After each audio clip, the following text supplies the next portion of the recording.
This is for the leaders, the visionaries, the hope bringers, kindness instigators.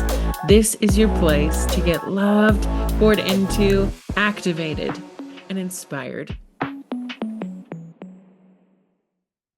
Well, good morning. Welcome to Fireside Friday, October 3rd. And although I've been assured that no one can hear the sounds, in case there are any sounds throughout this recording that sound like a wounded animal, it may be Walter. He is very upset that there is a cat sitting on the outside of our patio. So I can hear it, but I'm hoping you can't. And again, I'm just trusting that this is all for us. I could go shoo the other cat away, but I'm gonna just let nature take its course. But this morning as I was leaning into what I felt like we needed to hear today, it kind of revolved around imagination, and it's a little bit of a piggybacking off of last week's fireside. So if you haven't listened to it, my invitation to you is, if you are listening to the replay now, to pause it here and to go back and to listen to that, and then come back here and listen to this one now. Because we spent a lot of time thinking about or looking into what can happen when we believe that our voice is needed in the world, and we start attuning back into the possibility that we're here to bring, that as light bringers, as people who want to see more hope, healing, and love in the world, that means that we have to believe and instigate the world in creative ways that didn't exist before. And often too, I think we're in this shift, which I'm so incredibly encouraged by. At least I see it over and over. We're being drawn into different ways of thinking, and especially as women take more places of leadership.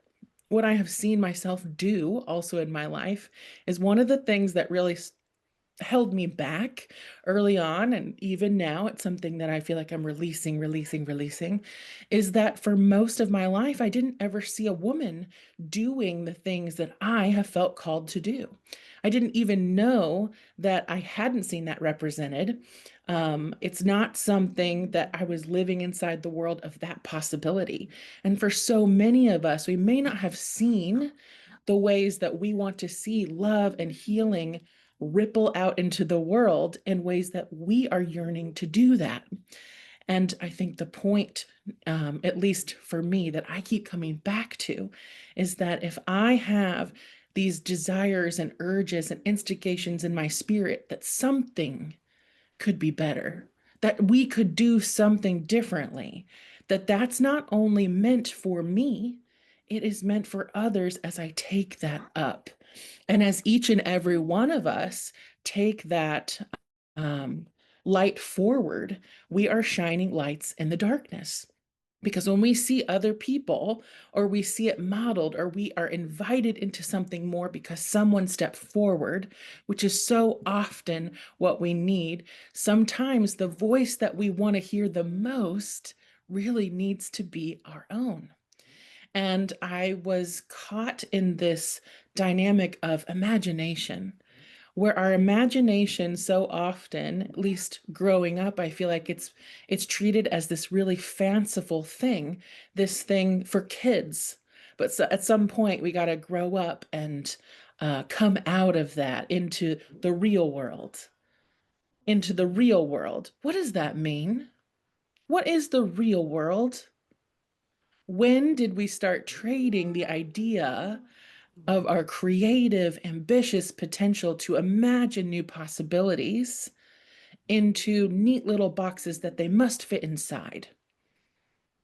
Because so many of you here in this space and this collective are craving wide open possibility and solutions that exist beyond the bounds of what currently is. And that instigation in you is meant for you and for it to continue to flow out beyond you. This week, I have really been seeing a lot of quotes and images of Frida Kahlo, and then Jane Goodall passed away this week.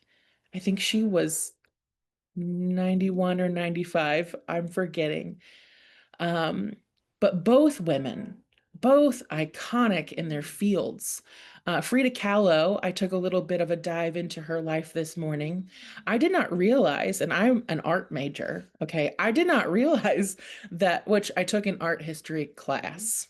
Okay. Um, but I didn't realize that Frida had had such a life of pain. I know her as this vibrant artist. If you're not familiar with her, you may be familiar with, she did a lot of self-portraits of herself.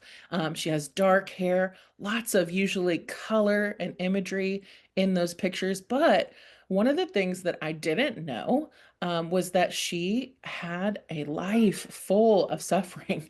Like she really went through it when she was little. I think by the age of 6 she contracted polio, and that led to one of her legs being like smaller than the other. And then she, at age 18, was in a horrific bus accident that like a pole went through her body. It like went in through like her uterus through into her back, and required like surgery. She became bedridden, and all she could really do was paint. She could no longer have children because of that accident. And then and I think she just was in a lot of pain. And then talk about, then from there she has this great love, Diego Riviera, who I think was also an artist. Again, art major, don't know, but anyway, so he was, they were married, and this great love of her life, and he had a string of infidelity, and even cheated on her with her sister. So it's like, this is wild. Because I just don't know. I don't know. But what I bring Frida up because there were many quotes that I read by her and her instigation of life, where she is, a lot of the portraits she did are of herself. And many people found these portraits, or they still find them, really instigating. They really grapple with the viewer. They cause you to pay attention. And one of the things that she talked about, she's like, I paint myself because I want to know myself more, and like this is a way through it. Um, but one of the things that she said, give me just a second, because I have a little screenshot, which I love. She said, I was born with an open wound and colors pouring from it. Don't call me brave or a martyr. I'm just a woman who learned to love even in the midst of pain. I am a brush. I am a scream. I am broken flesh and a burning spirit. I paint myself because I am the only thing I know with fury, with tenderness. And if anyone doesn't like it, don't look at me because I didn't come to fit in. I came to be. I didn't come to fit in. I came to be. And what if we took some of that energy, that belief? I didn't come to fit in. I came to be that instigation in us to ignite hope, to take ourselves into something more, into something beyond the bounds of what we can see. And that requires field trips. That requires cultivating. That requires nourishing and belief and imagination. And so also putting ourselves into that possibility means believing that it's possible, knowing that our voice matters, but then also the hope. Like, if we don't cultivate hope, what do we have? And that's where Jane Goodall, I knew a little bit about what her life has looked like, conservationist and activist, but more in her later years of life, like listening to just what she was seeking to accomplish. One of the first things that I think were so powerful is that she came into the field of science, no degree. She started out as a assistant to, I think he was a scientist. Levy, I think was his name. And he was looking to actively create more research projects and have people spear those up. And Jane was extremely passionate and bright and eager. And so he raised money for her to go and start doing some of these studies on chimpanzees. Now, when she went to Africa, initially she didn't have an animal she was going to research. She was just going, and she was ready to do whatever showed up for her. And this is what showed up for her, was this work with primates. And one of the things that struck me in listening to some of her life and some of the interviews around her life was, number one, there was a comment made that Levy, this male scientist, because again, so much of the research and data in our textbooks, in the way that we see the world, have been written by men. And the interviewer said something about how Levy actually had kind of thought that maybe women might actually be better in the field because they might be more patient. And I thought that was interesting. And one of the things that Jane would discover was that chimpanzees made tools. Up until that time, we didn't believe that any animals were as smart or as intelligent as we were. We thought we were the only ones who would develop tools. Um, and the thing that struck me most too was that she also is one of the first to ever name the subject she was studying. Instead of using numbers, because in the scientific world, they want you to try to stay impartial, to pull yourself back and out of it. So numbers, to keep yourself maybe a little less engaged. And what she did differently too is she gave these primates names. She developed relationships, noticed them. She said one of her greatest teachers was her dog, who taught her that we all have personalities, we all have inclinations. And she also, really, one of her biggest hopes was for us to understand that we're not separate from the natural world, we are part of it. We aren't separate, we are part of it. And in the same way, wherever you feel your arena calling you, into wide open possibility and things that you want more for your life and for this world. One of the things, too, that she thought was so essential was hope, was spreading hope and focusing on the space that you can make a difference, because it can be so unnerving to focus on the problems of the world. We could go through headlines for days about all of the injustices that are going on right now, even in this moment as you listen. And one of the things that I heard her say over and over and over again to people is, it's overwhelming. Where's your heart drawing you in your corner of the world? How can you instigate change right there and let that be the work that moves the needle forward? Because again, I think it can be so, life can feel like it's insurmountable.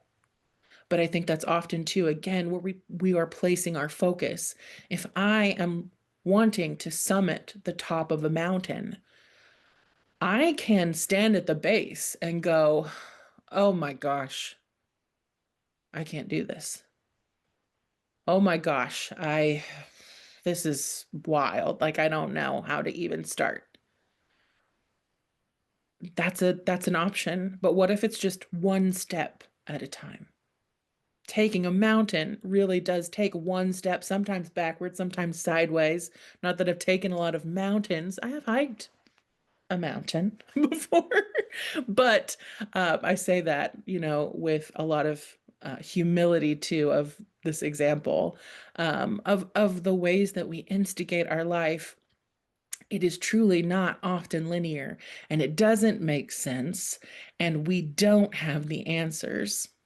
And for a lot of us, especially if you're in this space, it can feel really unnerving to feel like we are lacking clarity or even financial support, or just like even knowing what might be around tomorrow's corner. Sometimes too, there's so much energy in our homes and the world that feel like a mountain. How will we reach the summit? How will we get to the place that we long to be?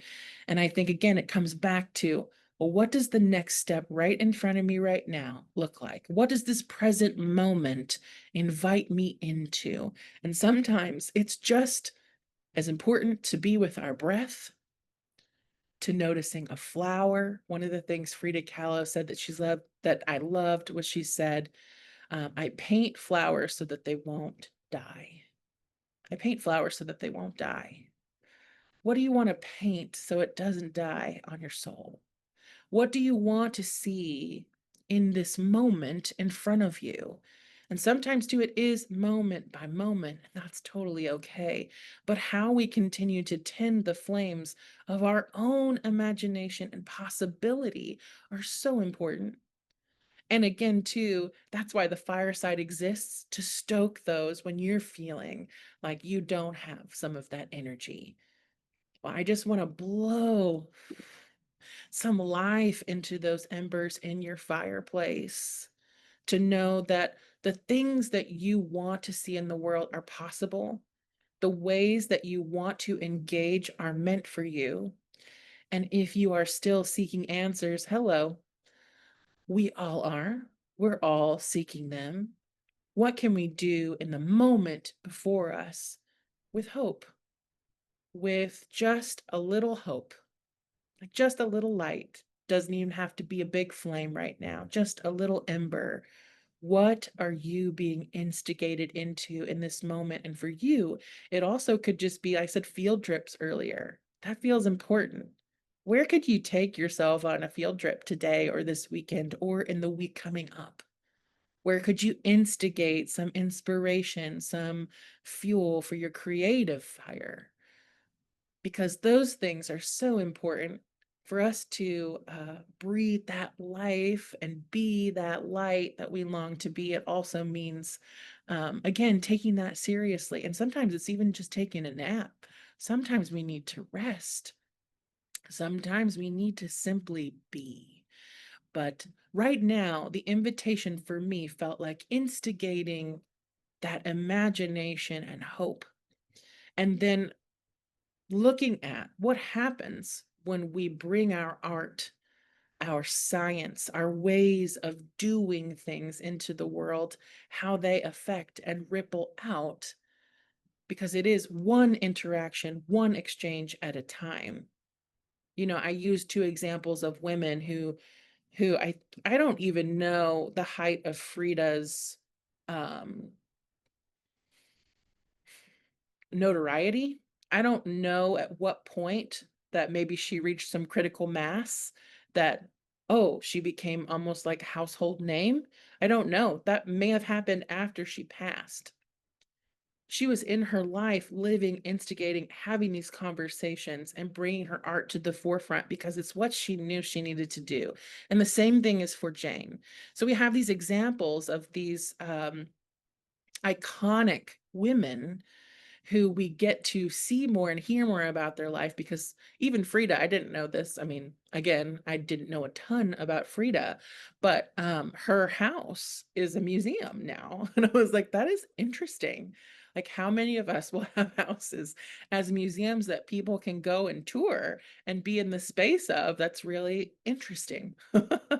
And just also, what again, what an amazing thing to think about too, is what if the next Frida Kahlo, the next Jane Goodall, is the next person in front of us, not even just ourselves, but maybe we also instigate, encourage, fund, um, springboard others around us too, each and every time we believe in one another and cheer one another and call each other forward.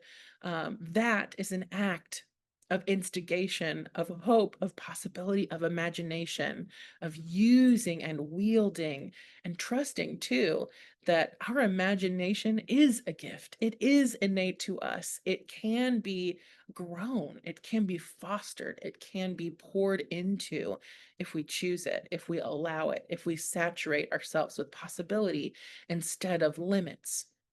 Again, I think I've said this here before, but one of my favorite quotes is from Gay Hendricks. The limits we settle for are the ones we get to keep. The limits, the limit you settle for is the one you get to keep. So don't settle. We don't have to settle in our limits. And sometimes, too, we don't even see where they are. This is why it's so important to surround yourself or invite into. I want people around me who help notice or help me notice where my limits are and help me push past them. Um, and not even trying to like come up with a list of ways that we could curate it. But again, trust. If that's something that you're being pulled toward, ask for the mentor, ask for the friends, ask for the support that you need. Because when we start asking too, then I think that's when we have eyes to see. That's when we're opening ourselves up to that intention and possibility. This is something I crave. Make it so. Invite it in. This is something I crave.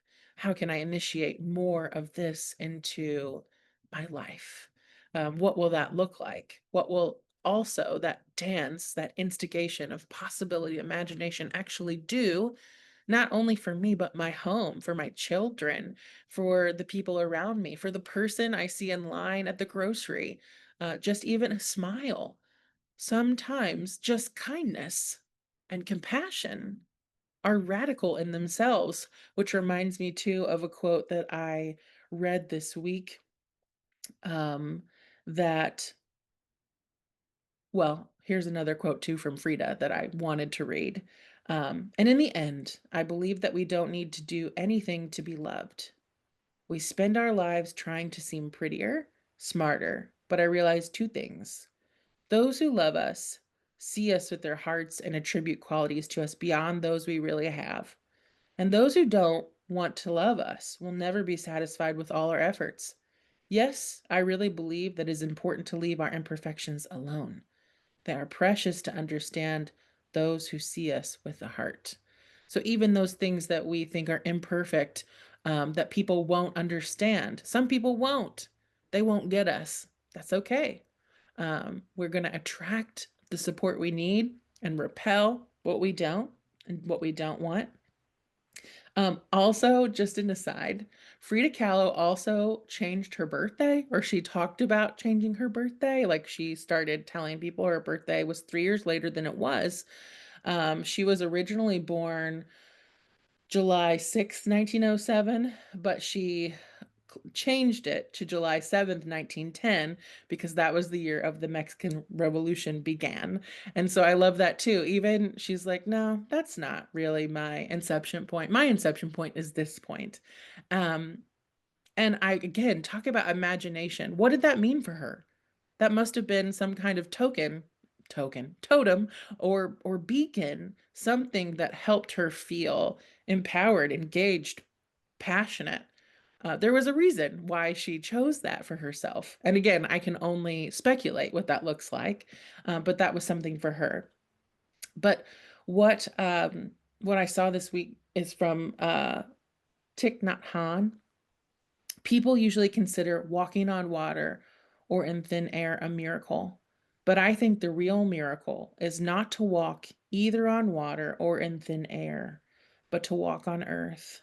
Every day we are engaged in a miracle which we don't even recognize. A blue sky, white clouds, green leaves, the black, curious eyes of a child, our own two eyes. All is a miracle. Our pain is a miracle. Our grief is a miracle. Our love is a miracle. And this is the final quote, too. I can't harden myself to match the cruelty around me. I know that love is the only way forward. Real healing doesn't grow from brutality, it grows from compassion. Love is not weakness, it's the most radical form of resistance in a world that thrives on fear. And that's Ella Hicks. Love is not weakness, it's the most radical form of resistance in a world that thrives on fear. Each and every time we lean into love over fear and we believe in the miracle of life, I think it does something for our possibility meter. My dad, too, he used to talk about um, the 100-year test. Will this matter in 100 years? This decision in front of me, this thing I want to create or instigate, what is going to outlive and outlast me? And actually, Jane Goodall talked about that too, about returning more to an indigenous way of viewing. What will this mean for the generations to come? What will my choice to believe, to act, to instigate, my art, this thing I feel like I must bring forward into the world, what will that mean for the generations to come? I read you quotes from them. I could show you pictures of the way that they've lived their life. What will be left hanging on the house in the museum of your life? Instigating possibility into the future. Maybe that's something to consider this weekend. What would your home tour, what would you want it to look like? What do you want people to leave with? How can we instigate more of that into the possibility and imagination of our life right now? What could that look like? All right, I've got a card for us today, and I pulled it literally as I opened my camera up, so I do not even, I mean, I don't even know. I flipped to the page. So, uh, Catherine Labour, which I'm probably not saying right because I think this is French, the patroness of miraculous healing. I am ready to heal. I am worthy of the miracles meant for me. And this comes from the Divine Feminine Oracle Guidebook. So I'm going to read you about this card. Who she is. Catherine embodies our capacity to facilitate our own healing. Catherine was born in France in 1806 when she was 9 years old. She picked up a statue of the Virgin Mary after her mother's funeral and said with a kiss, "Now you will be my mother." As a young woman, she became a member of the nursing order of St. Vincent de Paul in Paris. She chose this order after she had a vision of St. Vincent's heart in the church on Rue de Bac. In 1830, Catherine had a vision of Mary standing in the Vessia Pisces with rays of light streaming out from the center of her open palms. She asked Mary in the vision why some of the rays don't reach the earth, and Mary explained those are the graces for which people forget to ask. Catherine was instructed to create a miraculous medal based on the vision of Mary. All who wear them, it is believed, will receive great graces. St. Catherine's miraculous medal became wildly popular among all sects of Christianity. It is worn by millions of Christians all over the world to this day. When your soul selects her card, it can feel effortless to ask for what our loved ones need. We can fall on our knees at times to pray for the health and highest possible outcome for our beloved children and partners or friends. What's often far more difficult is asking for all that we need. For many of us, lack of self worth can get in the way of realizing that we can ask for so much more, and that ultimately there is no difference between praying for our own needs and the needs of our loved ones. There are so many miracles, graces, and blessings that don't arrive simply because we don't ask for them. Spirit is ethical. Spirit doesn't interfere with our intrinsic right to choose our own adventure story.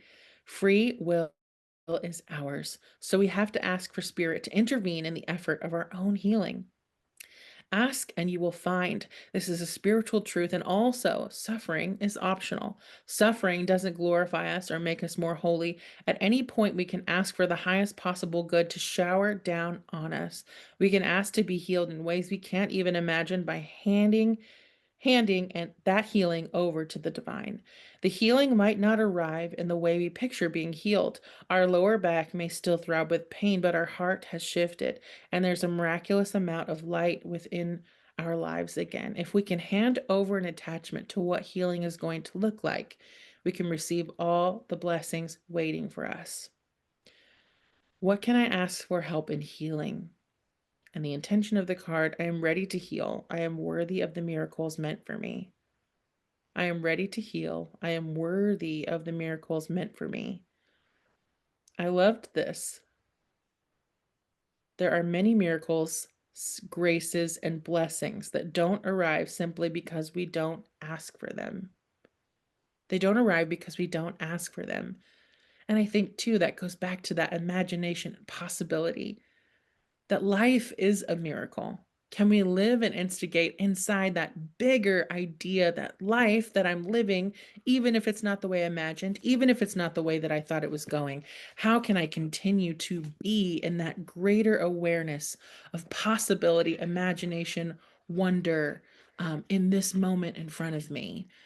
Beyond, again, the bills, beyond um, the wondering of how things are going to work out or how we could possibly figure this thing out or how we could create this big thing, um, this huge mountain in front of us. It's just one step at a time. And to take the step, to even initiate the step, we have to believe that we are headed to a direction that we want to be in. So, where can you put that miraculous energy, imagination, and possibility to good use this weekend and the week to come? Where can we invite in that radical resistance of love and a world of fear? Where can we be that radical love and resistance over fear? Each and every time we choose to believe in possibility, to choose imagination over learned cynicism and walls and boxes, what will be on the walls of our museum, of the house and the life that we're building? What do we want to instigate? What do we want to leave behind? What does that look like? I'll see you next week.